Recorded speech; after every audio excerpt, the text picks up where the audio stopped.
신명기 7장 7절 찾겠습니다. 신명기 7장 7절 잘 읽겠습니다. 여호와께서 너희를 기뻐하시고 너희를 택하시면 너희가 다른 민족보다 수요가 많기 때문이 아니라 너희는 오히려 모든 민족 중에 가장 적으니라.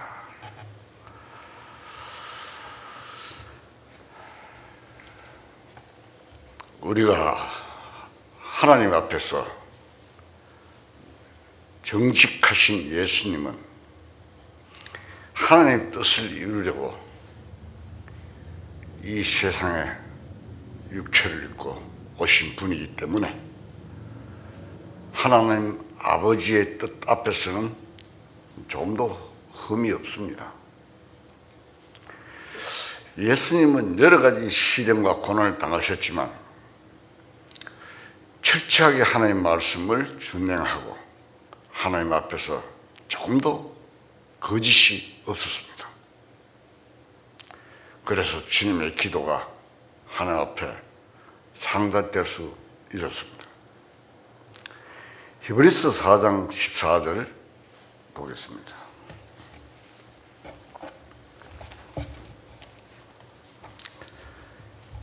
히브리서 4장 14절 자 읽겠습니다.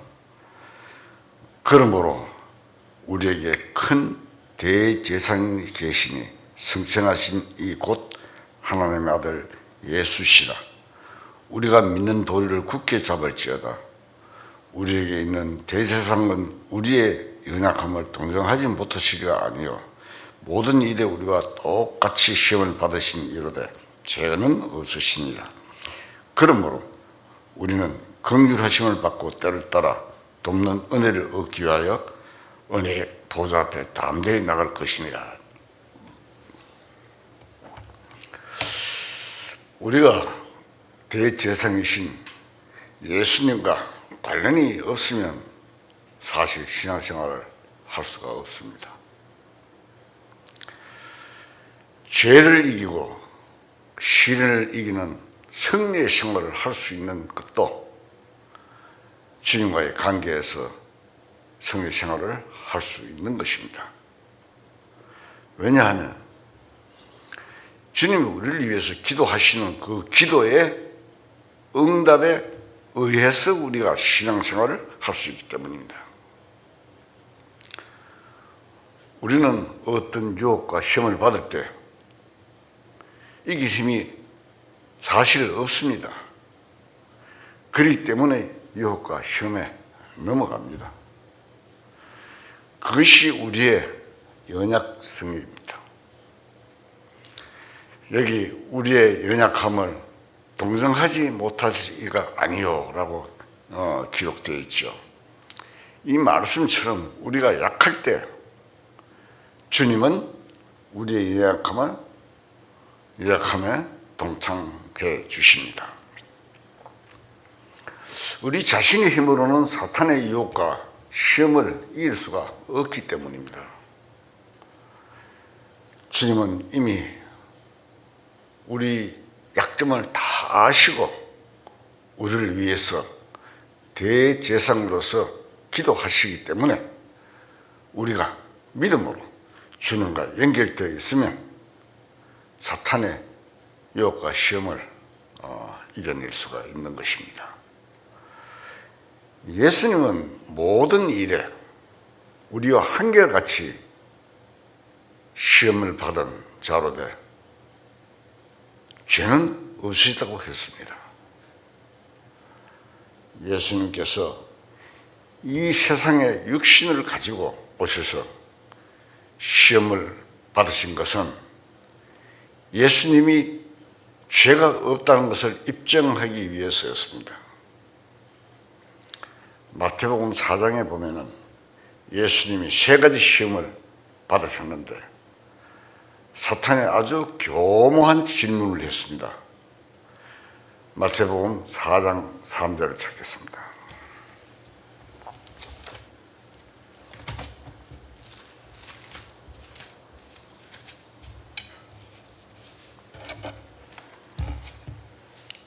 마태복음 4장 3절 읽겠습니다. 시험하는 자가 예수께 나와 이르되 내가 만일 하나님의 아들이거든 명하여 이 돌들로 떡덩이 되게 하라. 예수께서 대답하여 이르시되 기록되었을 때 사람이 떡으로만 살 것이 아니요 하나님의 입으로부터 나오는 모든 말씀으로 살 것이니라 하였느니라 하시니 이에 마귀가 예수를 거룩한 성내에 데려다가 성전 꼭대기에 세우고 네가 만일 하나님의 아들이든 뛰어내리라. 기록되었을 때 그가 너를 위하여 그의 사자들을 명하시리니 그들이 손으로 너를 받들어 발이 돌에 부딪히지 않게 하리로다 하였느니라. 예수께서 또 이르시되 또 기록되었을 때 주 너희 하나님을 시험하지 말라 하였느니라 하시니 마귀가 또 그를 데리고 지극히 높은 산으로 가서 천하 만국을 만국과 그 영광을 보여 이르되 만일 내게 엎드려 경배하면 이 모든 것을 내게 주리라. 이런 내용이 있습니다. 우리가 많이 읽고 이런 내용을 잘 알지만 이 사탄의 우리에게 시험을 하는 내용들을 자세히 알아줍니다. 이 내용을. 이렇게 사탄이 시험 받을 때 예수님께서 뭐라고 말씀하십니까? 모두를 말씀으로 그 시험을 물리쳤습니다. 우리가 당해야 하는 모든 시험을 예수님께서 친히 경험하셨습니다. 여기 보면 네가 만일 하나님이거든 하나님 아들인데 네가 만일 우리가 그런다고도 네가 정말로 하나님의 아들이냐 자녀냐 사탄은 그렇게 우리에게 시험을 합니다.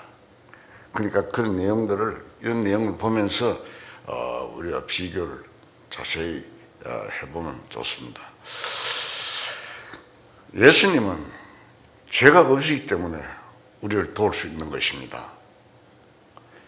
예수님은 우리 마음 상태와 연약함을 충분히 아십니다.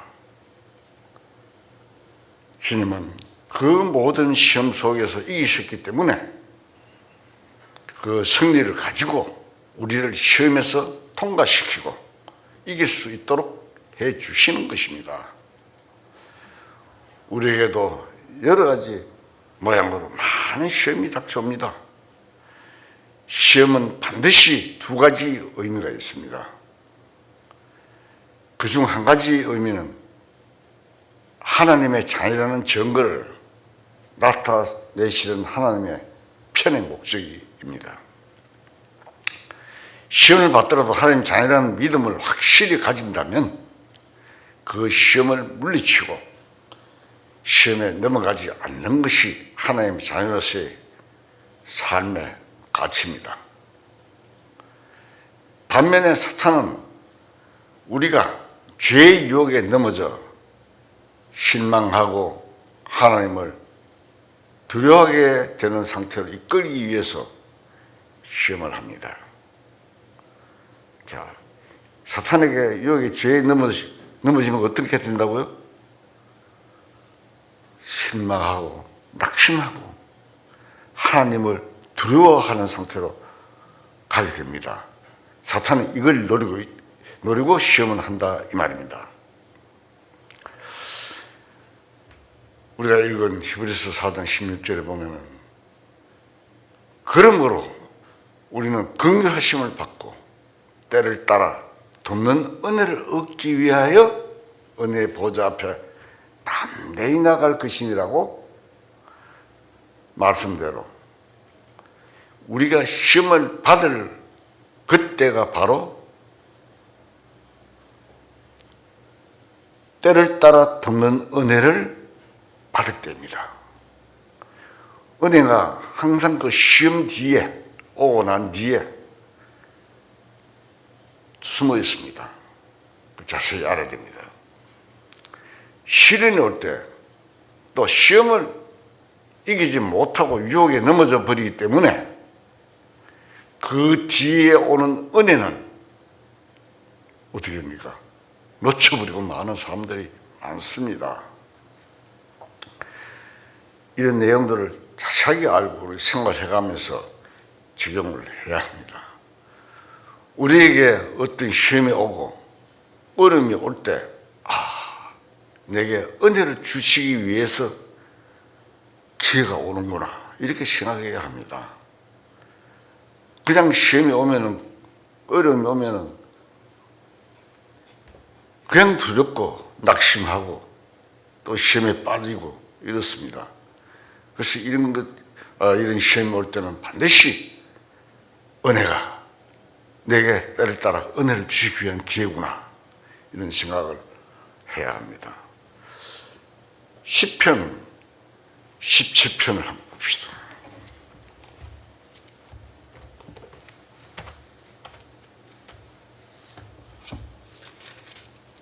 시편 17편 2절. 자, 읽겠습니다. 주께서 나를 판단하시며 주의 눈으로 공평함을 살피소서. 주께서 내 마음을 시험하시고 밤에 내게 오시어서 나를 감찰하셨으나 흠을 찾지 못하사오니 내가 결심하고 입으로 범죄하지 아니하렵니다. 여기 말하는 밤은 어둠을 말합니다. 다윗의 경우 사울왕에게 쫓겨다니는 동안에 언제나 주변에 죽음이 기다리고 있는 캄캄한 밤이었습니다. 예수님도 역시 마찬가지였습니다. 예수님도 사탄이 넘어뜨리려고 시험하고 공격하는 가운데 사셨습니다. 시련 가운데서 다윗은 뭐라고 했습니까? 내가 결심하고 입으로 범죄하지 아니하리라 라고 말했습니다. 그것이 바로 예수님의 생애를 그림자적으로 말하고 있는 것입니다. 데살로니가서 5장 6절을 찾겠습니다.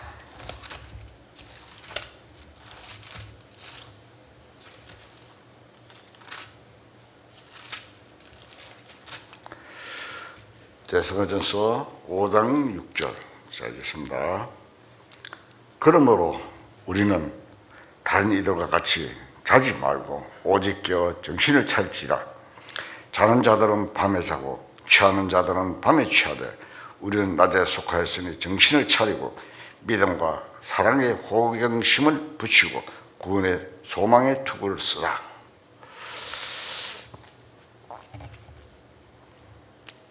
구원받은 그리스도인은 밤에 속한 자가 아닙니다. 그리스도인은 밤에 주님을 맞이한 일이 없습니다. 얼마나 다행입니까? 주님이 밤에 도둑같이 오신다고 했는데 그 밤은 무엇을 뜻하느냐 하면은 마음에 빛이 없는 사람들의 밤입니다. 밤에 있는 사람들에게는 주님이 오시는 것은 심판하러 오시는 것입니다. 아담 이후로 이 세상 사람의 마음에는 사탄의 생각이 있고 입으로는 사탄의 말을 하고 행위는 사탄이 시킨 대로 합니다. 사실입니다. 아담이라는 말은 무엇을 뜻합니까? 사람이라는 뜻입니다. 아담이 사람의 대표자로서 하나님의 말씀을 어겼기 때문에 사탄의 말을 따라 사는 세상이 되었습니다. 그때 우리 조상 아담이 하나님의 말씀을 따라 어기지 않고 살았으면 지금은 다른 세상이 되었겠죠. 그래서 완전한 사람으로서 하나님의 뜻을 성취하는 사람 한 분이 필요했습니다. 완전한 사람이 누굽니까? 예수님입니다. 사람의 모습으로 이 땅에 오신 것입니다. 하늘로부터 오신 분이 예수님입니다. 그래서 둘째 아담이라고 성경에 기록하고 있죠. 첫째 아담은 실패하고 둘째 아담으로 오셨다. 예수님은 사람으로 오셔서 사람의 고난을 똑같이 받았습니다. 그것이 예수님이 왕이 되는 길이고 구원자가 되는 길입니다. 구원자, 주권자는 반드시 시를 거쳐야 합니다. 이것은 필수적인 조건입니다. 구원받은 사람으로서 일부러 고난을 만들어서 우리가 받을 필요는 없지만, 그러나 주님을 위해서 고난을 받으면 받을수록 주님 앞에 쓰임을 받을 수 있습니다. 쓰임을 받기 위해서 훈련받은 과정이 필요하기 때문입니다. 군인이 총도 못 쏘는데 총을 가지고 전쟁터에 나가서 전쟁을 할 수 있습니까? 없죠. 반드시 훈련 과정이 필요해야 주님 앞에 쓰임을 받는 것입니다. 그래서 앞에 먼저 간 성도들은 하나님 앞에 담대하고 자신 있게 기도할 수 있었던 것입니다. 저는 두 가지가 있습니다. 사탄이 뒤에서 배후에서 내 마음을 움직여서 짓는 죄와 내가 내 속에 있는 죄의 법칙, 내 마음에 두 가지 법칙이 있죠. 죄의 법칙에 의해서 짓는 죄가 있습니다. 누가 내 자존심을 건드렸을 때, 또 유혹에 넘어가든 짓는 죄는 육신이 가지고 있는 하나의 법칙입니다. 할 수만 있으면 우리는 그런 환경을 피해야 합니다.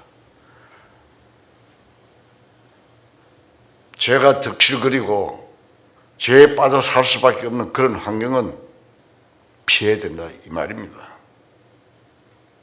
또 하나는 사탄이 우리의 마음을 유혹해서 하나님의 일과 뜻에 도전하게 만드는 죄입니다. 하나님의 일을 도전한 죄가 훨씬 크고 무서운 죄입니다.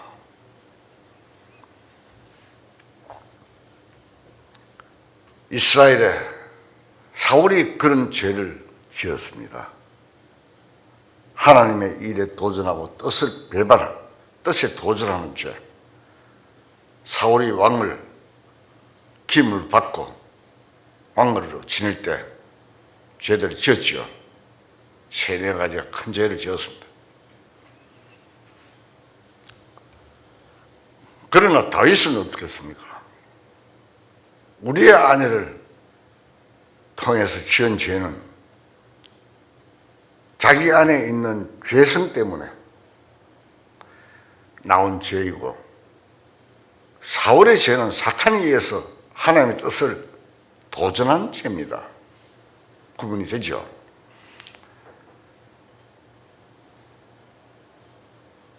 인간의 죄성 때문에 나온 죄하고 하나님의, 사탄에 의해서 하나님의 뜻을 도전한 죄하고는 다르다, 이 말입니다. 그래서 사울은 어떻게 됐습니까?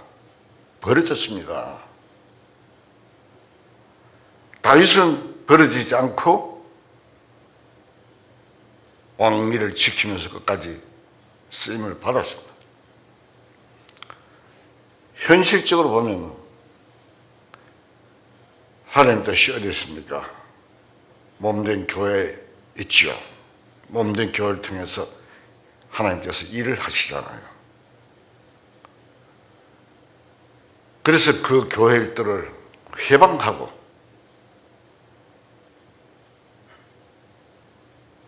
떠나는 것은 뭡니까? 사탄의 시험에 빠진 것입니다. 사탄에 의해서 죄를 짓는 것이다 이 말입니다. 하나님의 성령의 역사를 해방하는 사탄의 계획에 의한 것이다 이 말입니다. 다윗은 아무리 어려운 시련이 있고 무서운 환경 속에서도 그때 우리가 읽어보면 사울이 다윗을 죽이려고 얼마나 따라다니고 찾고 그랬죠. 죽일 것을 노리고 했지 않습니까? 그 무슨 환경 속에서라도 하나님의 계획에 도전한 일은 하지 않았습니다.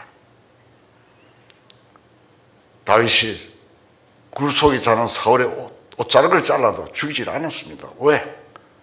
하나님께서 세우신 하나님의 종이기 때문에 하나님께서 처리하시지 내 손으로 할 수 없다 하면서 부하들이 시켜도 그 일에 죄를 범하지 않았습니다.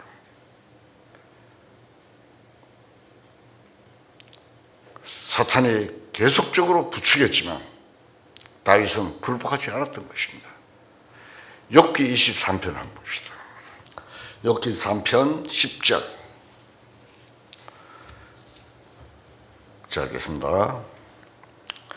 그러나 내가 가는 길을 그가 아시나니 그가 나를 단련하신 후에는 내가 송같이 되어 나오리라. 내 발이 그의 걸음을 바로 따랐으며 내가 그의 길을 지켜 치우치지 아니하였고 내가 그의 입술의 명령을 의지 아니하고 정한 음식보다 그의 입의 말씀을 귀히 여겼도다. 특별한 은혜와 사랑을 베풀어서 구원하시는 하나님이라는 것을 알게 되면 이것이 우리의 모든 문제를 해결하는 가장 큰 열쇠입니다. 우리가 부활해버리면 사탄은 우리를 어떻게 할 수가 없습니다. 그래서 고린전서 15장 55절에 보면 사망아 너희 승리가 어디 있느냐, 사망아 네가 쏘는 것이 어디 있느냐고 말했습니다. 부활해버린 자에게는 사망의 화살의 목표가 없었다는 것을 말합니다. 그것이 예수님이 십자가에 돌아가실 때 유대인이 예수님을 조롱했습니다. 네가 하나님의 아들이면서 왜 하나님께로부터 버림받고 구원도 못 받느냐? 네가 진정 하나님의 아들이라면 하나님이 그렇게 하실 리가 없다 하고 조롱을 했습니다. 진짜 못 받겠다 리스트 밑에서 보고 그랬죠. 우리가 이 세상에서 여러 가지 시련과 어려움을 바탕할 때 우리 주변에 있는 구원받지 않은 사람들이 우리를 조롱합니다.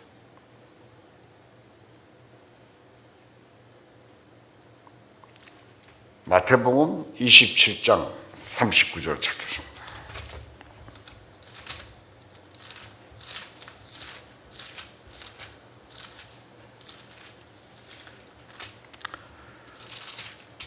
마태복음 27장 39절.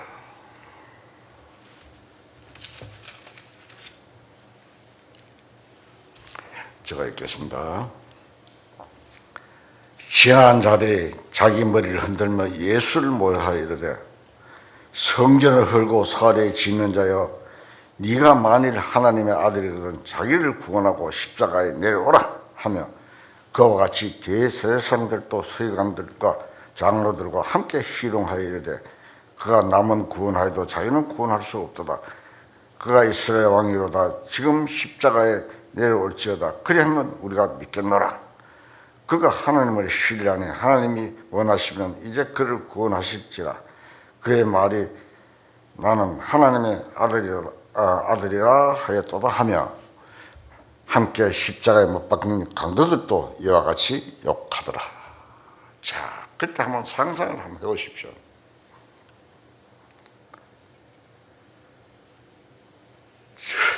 예수님이 십자가에 못 박혀 달려있는데 얼마나 고통을 당하고 있잖아요. 가시미역을 쓰고 손과 발에 내 몫을 박히고 달려있는데 이 같이 놀라되었으면 소롱하고, 만약에 저 같으면 제가 그런 상황이라면 그런 능력이 있는 분인데 그렇다면 당장 뛰어내려와서 그 조롱하는 무리를 아주 한 방에 그냥 싹 쓸어버릴지도 모릅니다. 그러나 예수님은 그렇게 하지 않았습니다. 왜냐하면 예수님은 참된 승리를 아셨기 때문입니다. 참된 하나님의 이적은 죽음 다음에 오는 것입니다. 십자가를 거쳐서 죽음 다음에 부활하는 것입니다. 이제 부활의 새벽이 왔습니다. 부활하신 예수님을 본 사도들이 그 부활을 전하기 시작했습니다. 우리 주가 살아나셨네. 초대교회 시대의 부활이, 복음의 주체가 부활입니다. 다시 살아나셨다고. 깊은 어려움과 길릴 수 없는 신앙생활 속에서 우리 마음속에 한 가지 믿어야 할 것은 부활이 있다는 것입니다. 나중에 죽으면 부활이 있다는 그 말뿐이 아닙니다. 우리 안에 있는 생명, 그것이 부활의 생명입니다. 우리에게 닥쳐오는 어떠한 시험도 참고 견뎌가면 그 모든 환경을 이기도록 해주시는 부활의 능력이 우리 삶에 이루어지는 것입니다. 내가 어제 강하고 똑똑해서 이기는 것이 아닙니다. 그러니까 실제로 우리 그리스도인의 생활은 부활의 생활입니다. 주위 환경 속에서나 아니면 마음속에 죽음이 닥쳐오는 그곳에 부활이 있는 것입니다. 고린도전서 15장 찾겠습니다.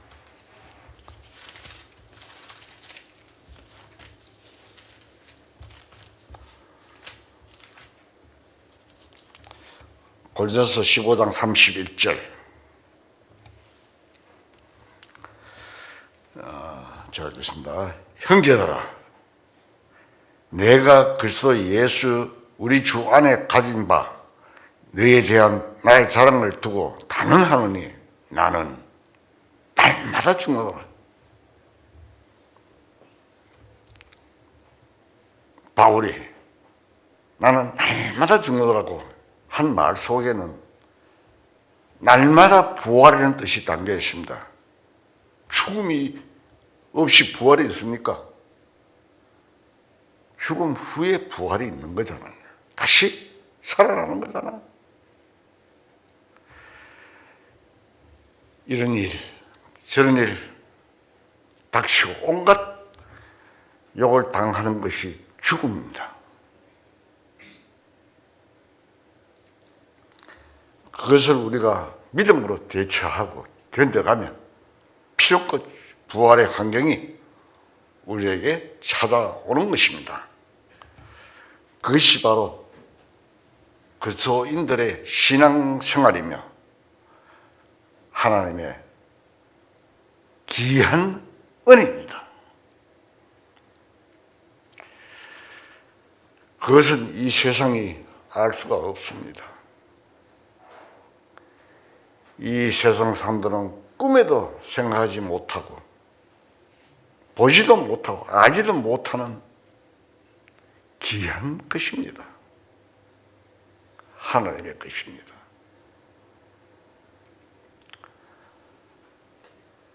시편 10편 8절에 보면은 나를 눈동자같이 지키시고 주의 날개 그늘 아래 감추사 라는 말씀이 있습니다. 어느 날 예수님이 감난산에서 예루살렘을 보시면서 눈물을 흘리시면서 내가 너희 자녀를 먹으려고 한 일이 몇 번이냐? 누가복음 13장 34절 한번 봅시다.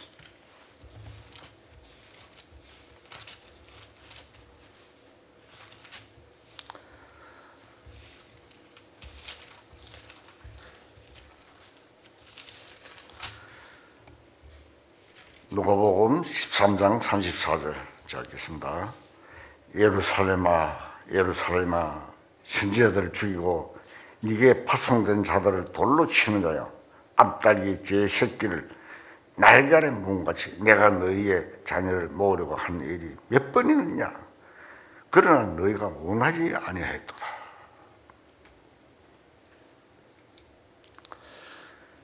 우리가 주님 날개 아래 보호를 받는다는 것은 하나님이 보내신 성령의 인도 아래 있음을 말합니다. 우리가 성령의 인도 아래 있으면 주님의 부활이 있는 것입니다. 우리가 구원받은 날 성령을 경험했습니다. 어떤 사람들이 어느 날 이 성령의 충만함을 경험하고 마음에 평안을 얻습니다. 오늘 찬송도 그렇게 불렀죠. 아, 내 마음속에 있는 이 평안함, 이 세상에서 못 얻고 어둠이 닥쳐도 없이지 않네. 아, 귀하다 이 평안함. 성령의 체험이고 경험입니다. 그것이. 그러나 평안을 얻는다고 해서 죽는 날까지 죄를 안 짓고 걱정과 괴로움이 전혀 없는 것은 아닙니다. 성령이 함께 하심을 알므로 말미암아 여러 가지 어려움과 시련을 이길 수 있고 그 안에서 안식을 누릴 수 있다는 뜻입니다. 우리가 성령의 역사 속에 있으면 성령의 보호를 받을 수 있습니다. 우리는 성령의 역사 안에 산다는 것을 확실히 알아야 됩니다. 우리가 구원받을 때 성령을 받았는데 그 성령은 생명의 불칙입니다. 고린도서 3장 16절을 찾겠습니다.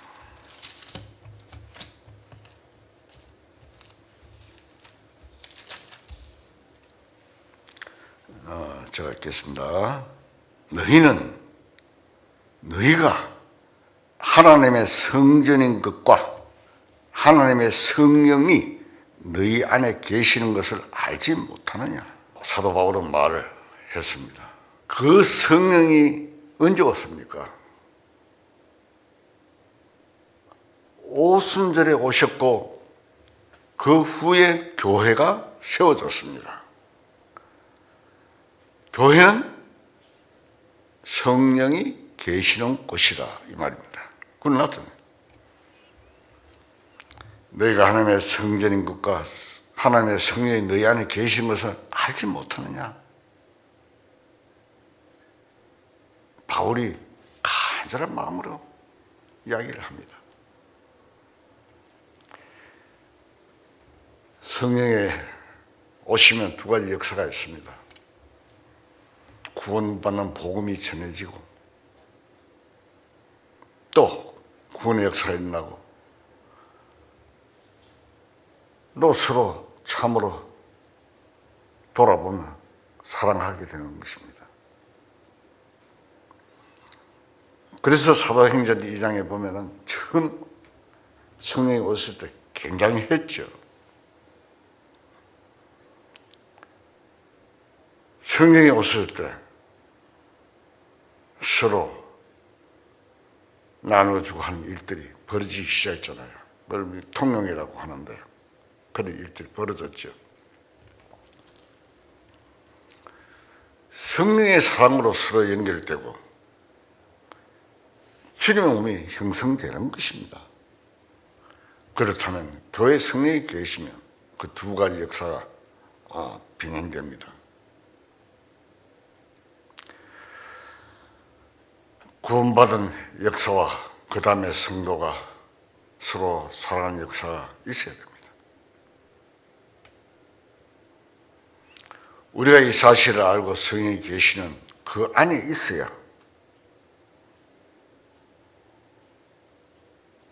성령의 인도 아래 보호를 받는 것입니다. 주님의 날개 아래 보호를 받고 있다 이 말입니다. 이 보호 아래 있다는 것은 몸이 있는 것이 아니라 믿음으로 말미암아 보호를 받는 것을 의미합니다. 믿음이 이기네, 믿음이 이기네. 온 세상 믿음이 이길 수 있는 힘이 믿음이.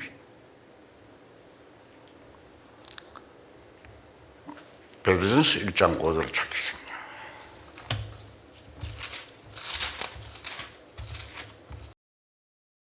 너희는 말세에 나타내기로 예비하신 구원을 얻기 위하여 믿음으로 말미암아 하나님의 능력으로 보호하심을 받았느니라.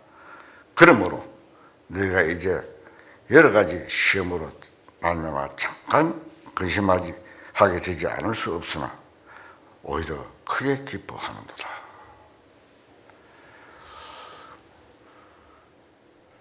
말세에 나타내기로 예비하신 구원. 무슨 말입니까? 이것은 영원 구원을 말하는 것이 아닙니다. 시험받고 근심하게 되는 그 속에서 오히려 기뻐하고 마음으로 견뎌가는 것이 보호받는 생활입니다. 거기에는 믿음이 필요합니다. 우리가 육신적으로는 잘 살고 행복한 생활을 너무 찾으면 마음이 막혀버립니다. 그 윤택한 생활이 마음을 막아버리는 것입니다.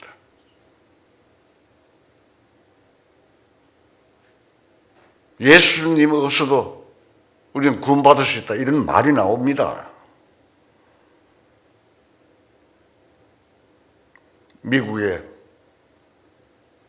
제일 큰 침례교회 다음에 두 번째 교회가 목사가 설교상에서 예수님이 없어도 우리는 구원을 받을 수 있습니다. 이런 소리를 한다 이 말입니다.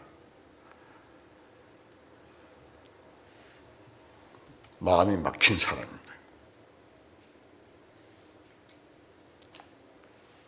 디모데전서 6장 9절을 찾겠습니다.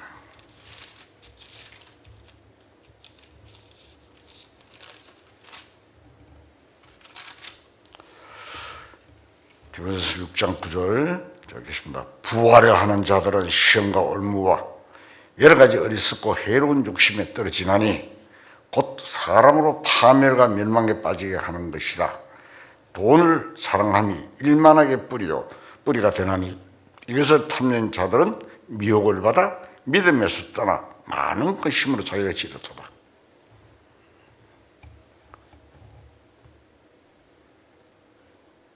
이건 왜 기록해놨습니까?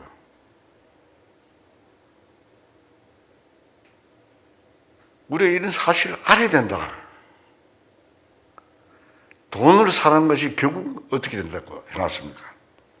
자기를 파멸로, 자기를 찌르게 된다는 것입니다. 물론 이 세상에 살아가면서 돈이 필요합니다. 그러나 돈을 사랑하는 것하고는 다릅니다. 돈을 사랑하고 돈을 너무 쫓다 보니까 성경 구절을 엉뚱한 데 인용을 하고 그런 일들이 많이 벌어지고 있습니다. 이 세상에.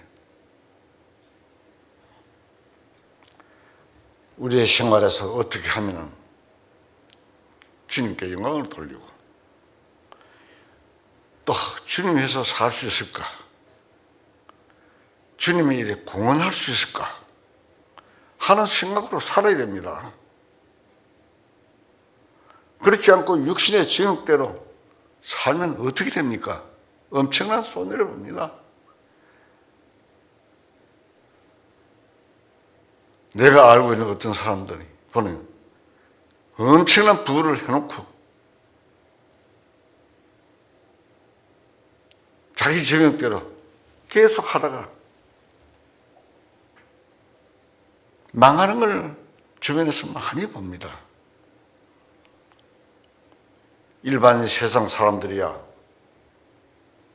우리가 관여할 게 뭐였습니까? 그런 난 그렇지 하는 사람들이 그렇게 해서는 안 된다 이 말입니다. 베드로전서 5장을 찾겠습니다.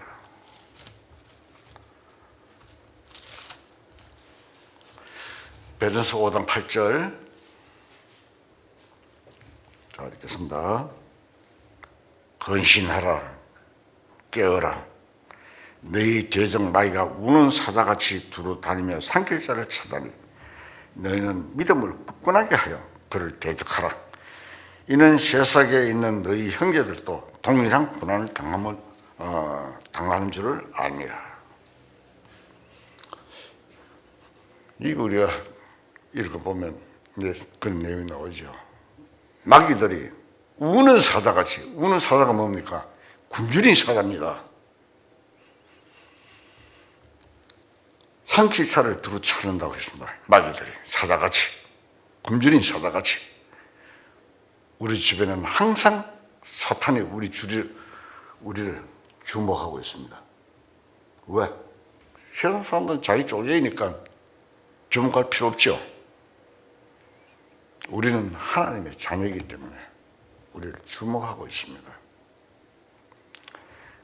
사탄은 눈을 크게 뜨고 계속 돌아보는데 우리는 생각나는 대로 말하고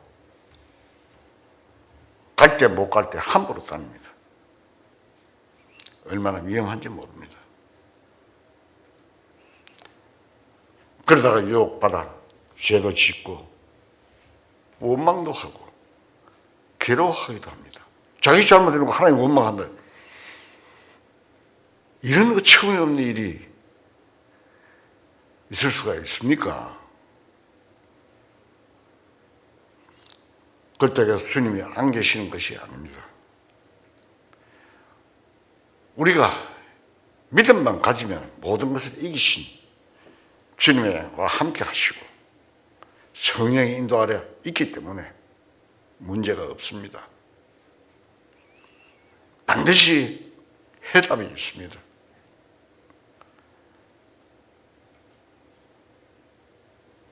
주님의 칼은 말씀입니다. 주님의 검은 말씀이다 이 말입니다. 히브리서 4장 12절 하나님의 말씀은 살아있고 활력이 있어 좌우의 날선 어떤 것보다 예리하여 혼과 영과 및 관절과 고수를 찔러 쪼기까지 하며 또 마음의 생각과 뜻을 판단하나니 지으신 것이 하나도 그의 앞에 나타나지 않음이 없고 우리의 결산을 받으실 이의 눈앞에 만물이 벌거벗은 것 같이 드러납니다. 그러니까 영혼을 구원하는 것은 말씀의 칼로 구원을 하는 것입니다. 또한 말씀을 믿음으로 이 세상에서 살아가는 생활에서 날마다 보호를 받으며 생활 구원을 받아야 합니다. 요한일서 3장 2절에 보면은 요한일서 한번 봅시다. 요한일서 3장 2절 사랑하는 자들아 우리가 지금은 하나님의 자녀라 장래에 어떻게 될지는 아직 나타나지 아니하였으나 그가 나타나시면 우리가 그와 같을 줄을 아는 것은 그의 참 모습 그대로 볼 것이기 때문이래 라고 이 말씀에서 우리가 주님을 볼 때 주님의 형상으로 변한다고 되어 있습니다. 주님의 형상이 얼마나 영광스럽고 아름다운 형상입니까? 지금 이 세상에서는 잘나고 못나고 힘이 있건 없건 간에 그날에 가서 그 모든 것이 아무것도 아닙니다. 진짜 그렇지 않습니까? 잘난 것도 가진 것이 그것도 많이 가진 것도 다 소용이 없다 이 말입니다. 우리가 이 육신을 가지고 살 동안 주님의 표준으로 주님의 형상을 닮아가는 생활이 있어야 합니다. 우리는 오해와 핍박과 고난과 괴로움 속에서도 마음이 흐트러지지 않고 주님이 우리에게 나타내시는 그 뜻을 따라 충실히 참고 견디며 살아가야 합니다. 그래야만 담대함을 가지고 기도할 수 있고 거기에 굳은 믿음과 소망이 있습니다. 시편 16편 3절에 보면은 땅에 있는 성도들은 존귀한 자들이 나의 모든 적음이 그들에게 있도다.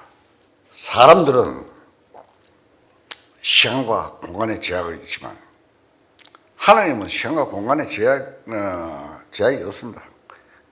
시간과 공간을 초월하시기 때문에 영원한 현재십니다. 이미 예수님의 12제자들도 다 세상을 떠났고 사도 바울도 존 버년 같은 사람도 무디나 웨슬리 같은 사람들 다 세상을 떠났습니다. 그렇기 때문에 현재는 이 세상에 살아있는 우리에게 주님의 일이 주어진 것입니다. 하나님의 모든 목적과 일이 지상의 그리스도인들에게 있습니다. 그래서 땅에 있는 성도는 존귀하라는 말씀이 있는 것입니다. 그러면 땅에 있지 않은 성도는 누구를 말합니까? 이미 하나님 앞으로 간 성도를 말합니다. 그렇지 않습니까? 하나님은 앞서간 성도를 통해서 일을 하시는 것이 아닙니다. 지금은 땅에 있는 성도를 통해서 일하십니다. 하나님의 교회, 땅이 존재하는 동안에 땅에서 이루어지기 때문입니다. 따라서 우리들이 살고 있는 현실은 매우 가치 있고 중요한 것입니다. 사탄으로부터 도전과 어려움을 받고 여러 가지 시련과 환난을 당하는 현재의 삶 속에서 하나님의 뜻과 계획이 성취되어 가고 있는 것입니다. 혹시 우리들 가운데 내가 열심히 하지 않아도 주님의 일이 잘 되어 가겠지. 이러한 나태한 생각을 가지고 있는 사람이 있다면 그것은 무엇을 말합니까? 불신앙입니다.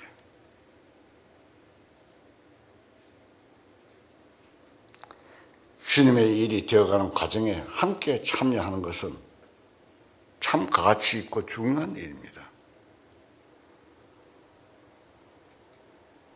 주님의 사명을 띠고 이 세상에 오셔서 핍박받고 십자가에 달려 죽으셔야 했던 것처럼 우리도 여러 가지 어려운 시련을 당할 때 그것을 이겨야 복음을 지날 수 있는 것입니다. 우리 안에 성령이 역사하게 하심으로 하나님의 아름다운 성품을 나타내시는 것이 하나님의 뜻입니다.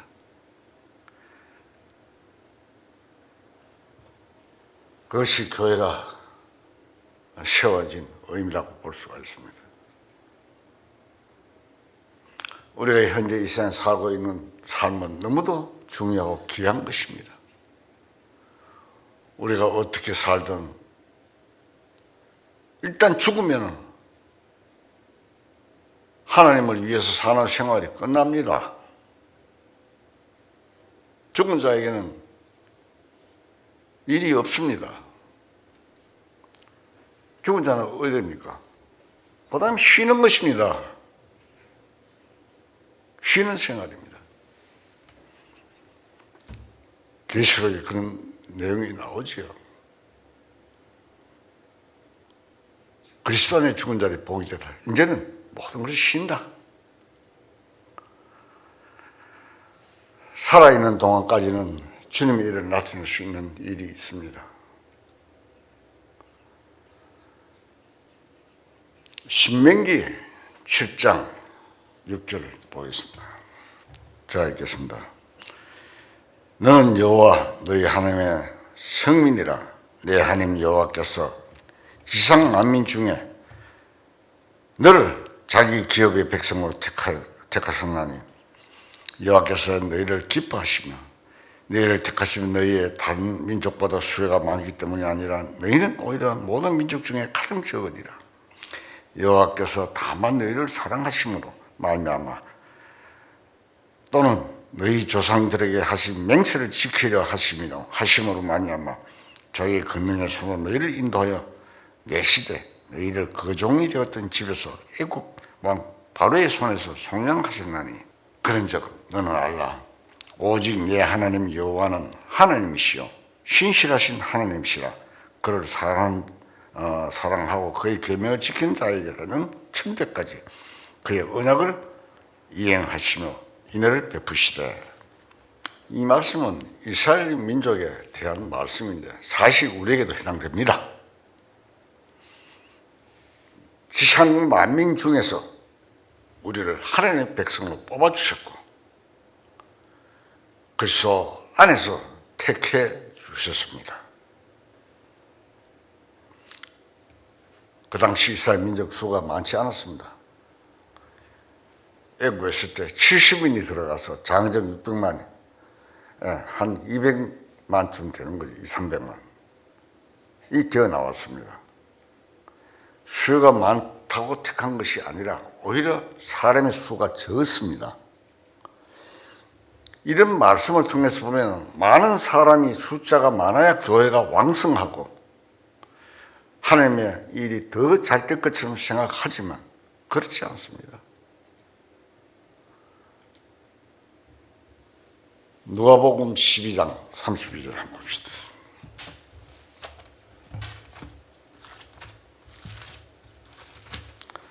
누가복음 12장 32절. 적은 무리여 무서워 마라. 너희 아버지께서 그 나라를 너희에게 주시기를 기뻐하시느니라. 자, 여기 보면 적은 무리여 무서워 마라. 그런 말씀이 있습니다.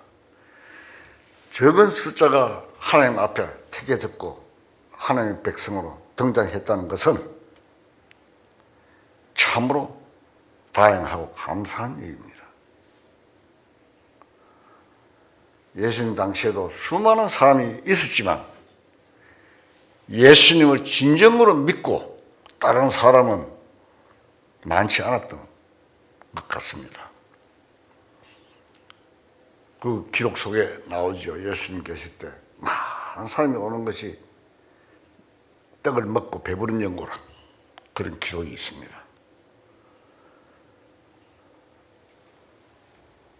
그러나 주님은 그를 따르는 적은 수의 성도들에게 있었다는 것입니다.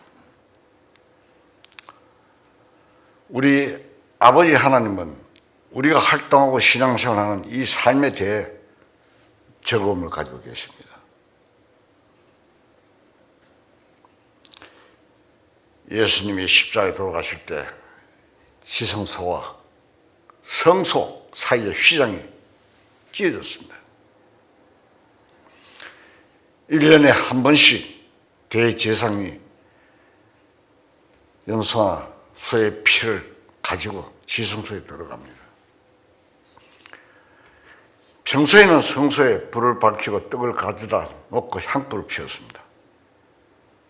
그러나 주님이 십자가에 돌아가실 때 그 휘장이 찢어지면서 새롭고 산 길이 열렸습니다. 그것은 우리가 구원을 받은 다음에는 주님의 이름으로 하나님 앞에 기도할 수 있고, 대제사장이 대신 들어갔잖아요. 그런데 지금은 우리가 하나님 앞에서 기도할 수 있고 우리가 제사장 역할을 할 수 있다는 것을 뜻하는 것입니다. 하나님을 섬기는 직분이 뭡니까? 제사장입니다. 성도들이 이 세상에서 하나님을 섬기는 생활을 하는 것은 곧 무엇을 말합니까? 제사장 일을 하는 것입니다. 그래서 땅에 있는 성도는 뭐라고요? 존귀한 것이다. 이 세상 사람들은 제사장으로 하나님을 섬기는 것이 아니라 다른 신을 섬깁니다. 가령 어떤 사람은 제사를 잘 지내면 복 받는다고 생각하여 조상을 섬기고, 어떤 사람은 물질을 섬기는 등 여러 가지 헛된 종교를 믿고 있습니다. 이 성경을 쓸 때만 하더라도 사람들이 자식을 제물로 바치는 몰렉신이나 바알신을 섬겼습니다. 하나님은 아브라함에게 이삭을 번제로 바치라고 말씀하셨죠. 하나님이 아브라함의 마음에 보시기 위해서 그림자적인 방법이었습니다. 그러나 훗날 하나님은 그 아들이신 예수 그리스도를 보내셔 피 흘려 죽게 했습니다. 화목제물로, 제물로 삼은 것입니다. 우리도 이 세상에서 구원받지 못하고 살 때는 사탄의 이름 아래 사는 사람들이었는데 이제는 주님의 이름 아래 살고 있습니다. 이제 아브라함의 하나님, 이삭의 하나님, 야곱의 하나님을 우리가 우리 하나님으로 믿게 되었습니다. 얼마나 감사한 일입니까? 베드로서 1장 3절을 보겠습니다.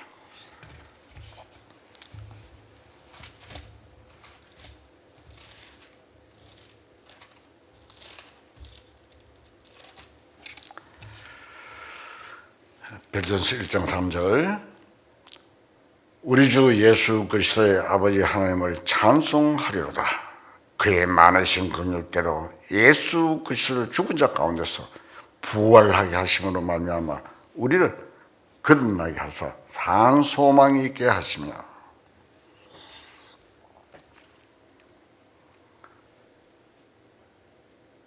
베드로가 이 편지를 쓸 때 우리 아버지 하나님이라고 쓰지 않았습니다. 여기 보면은 우리 주 예수 그리스도의 아버지 하나님을 찬송하려다 한 것은 그 하나님이 바로 거듭난 사람의 하나님이기 때문에 그렇습니다. 우리가 믿는 하나님은 우리 주 예수 그리스도 아버지 하나님이 우리에게 상속되어 오신 하나님입니다. 우리는 원래 이방인입니다.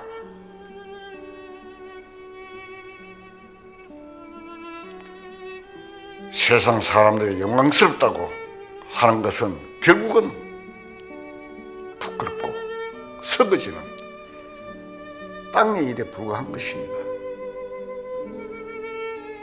구원받은 사람 중에 일부는 그렇게 될 가능성이 있습니다. 그러나 우리는 하나님을 기업으로 삼고 하나님만이 나의 삶의 전체 소득이라는 것을 알고 산다면 행복한 사람이고 그런 사람이 제사장입니다. 최고의 직책과 삶이 되는 것입니다. 축복받은 자들입니다. 다 같이 기도하시겠습니다.